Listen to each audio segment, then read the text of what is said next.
Ya Allah, günah adiləşib, müasirləşib, İnsan şeytan ilə sanki birləşib. Nə adət, ənənə, nə iman qalır, dinənə deyənlər geridə qalır. Allah'ın əmrini unudub insan, şeytanın yolunun mehmanı olur.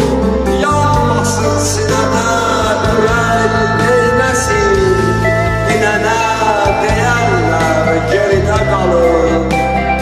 Çingiza az deyin, az qalış səndə, zamanla dönürlə gəl barış səndə. Şeytandan uzaq ol, bir qarış səndə, dinənə deyənlər geridə qalır, dinənə deyənlər geridə qalır. Günah edənlər günah